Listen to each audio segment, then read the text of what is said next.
তার সাথে আমার 3 বছর হয় বিয়ে হয়েছে। যখন ওনার 1 লাখ সাবস্ক্রাইবার ছিল তখন আমাদের বিয়ে হয়।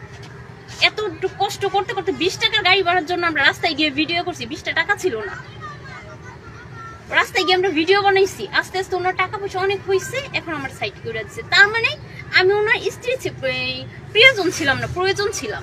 এখন প্রয়োজন শেষ, টাকা পয়সা হয়েছে, এখন আমরা সাইড করে দিচ্ছি। এক্সোবিরিয়াস আমার husband, if you don't mind.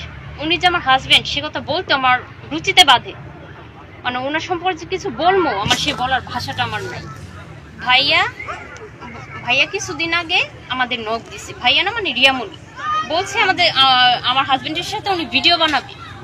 যখন উনি ভিডিও বানানোর কথা বলছে, শিডিউল মিলিট করা ঠিক, শুটিংয়ে যাব ঠিক ওই দিনই রাত্রে ভাইয়া রিয়াজ রে মানা করছে, রিয়ামণি নিয়ে তুমি কোনো ভিডিও বানাবা না, যদি বানাও তাহলে সমস্যা আছে। তো উনি আমার কাছে ব্যাপারটা শেয়ার করে যে দেখো এরকম হিরো আলমে বলতেছে ওর বউরে নিয়ে ভিডিও না বানাইতে।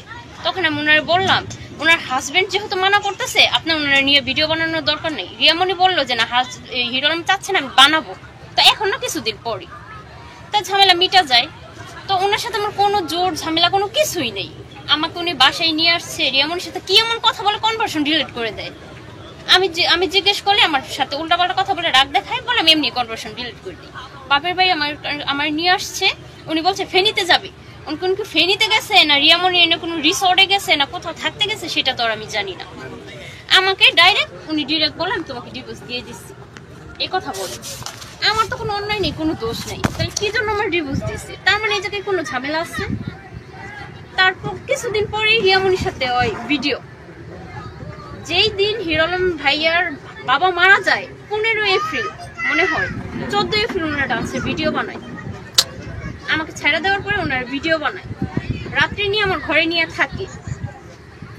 উনি ডিভোর্স দেওয়ার কারণ একটা মেয়ে মানুষ কখন স্বামীর বিরুদ্ধে কথা বলে যখন তার কোনো দিকে কোনো রাস্তা থাকে না, অসহ্যর বাহির হয়ে যায়, তখন বললাম একটা মেয়ে মানুষ মিডিয়ার সামনে আসে।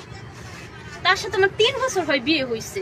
যখন ওনার 1 লাখ সাবস্ক্রাইবার ছিল তখন আমাদের বিয়ে হয়।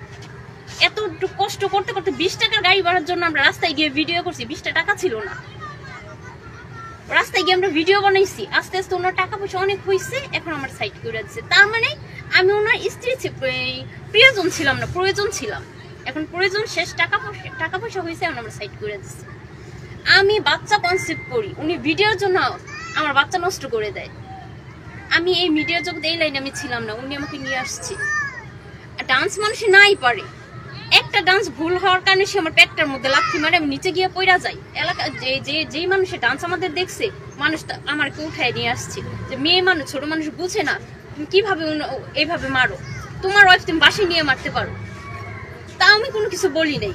স্বামী স্ত্রীর ঝগড়া লাগতেই পারে, সে আমাকে সিঁড়ি থেকে লাথি মেরে নিচে ফালাই দেয়। আমার চোখ দিয়ে রক্ত বের, সিসিটিভি ক্যামেরা, যে বাসায় থাকি ক্যামেরা ফুটেজ ওই জায়গায় বাড়িওয়ালা এইটাও আমি দেখাতে পারবো। আমার চোখ দিয়ে রক্ত বের হয়, আমার কপাল কাইটা গেছে। আমি ওনার বলছি হাজবেন্ড, আমি ওনার কতটুকু ভালোবাসি আপনারা বুঝেন যে আপনি যে আমার ডাক্তারের কাছে নিবেন, ডাক্তারের কাছে গেলে জিজ্ঞেস করবে চোখ আর কপাল কিভাবে কাটছে, মুখ কিভাবে ফুইলা গেছে। যদি আপনি বলেন আপনি মারছেন তাহলে পুলিশ কেস হয়ে যাবে। আপনি এটা বললেন না, বলবেন আমি অ্যাক্সিডেন্ট করছি। কতটুকু ভালোবাসছিলাম আমি ওনারে, লাস্টে কি করছে আমারে। আমি তো জানাম তো কোনো অন্যায় ছিল, আমি কিছুই করিনি। আপনি কি মনে করেন যে রিয়ামণি আপনার সংসারটা ভেঙেছে?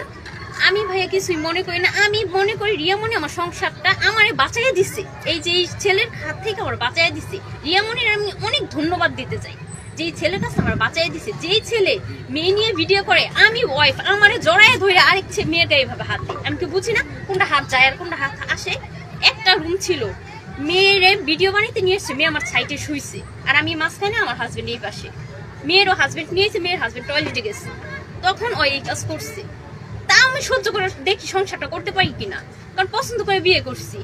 কার কাছে গিয়ে বলবো? বাপমার কাছে গিয়ে বলবো? যদি বাপমার আজকে বিয়ে দিত, বাপমার কাছে গিয়ে বলতে পারতাম কেমন ছেলে দেখে বিয়ে দিছো, আজকে সে এরকম করে আমার মারে, এরকম লুচ্চামি করে। বললাম আমার মুখ থাকবো, নিজে পছন্দ করে বিয়ে করছি, জামাইরে কিভাবে উঁচা রাখতে হয় আমি আজ পর্যন্ত ওই মারে কত কথা বলে আমি বাসায় কাউকে বলি না। কিন্তু ওনার কাছে আমার একটা রিকোয়েস্ট থাকবো যে ভাইয়া আপনি নাচ গান কইরা খাইতেছেন খান, আপনার দয়া কইরা আপনার সাথে আমার সম্পর্ক নেই, আপনি আমার ভিডিওগুলো ডিলিট করে দিন। যেহেতু আপনি নাচ গান করেই খান, আপনার একসাথে সব ভিডিও ডিলিট করতে হবে না, আস্তে আস্তে ডিলিট করে দিন। আপনার নামটা পরিচয় দেন? আমার নাম ইতি। ইতি। এমনি আমি সামনেতেই থাকি, এই জায়গায় আমার দেশের বাড়ি হচ্ছে কিশোরগঞ্জ। নাটকে এসে আমি ডান্সের ভিডিও মডেল। হ্যাঁ হ্যাঁ, ইতি।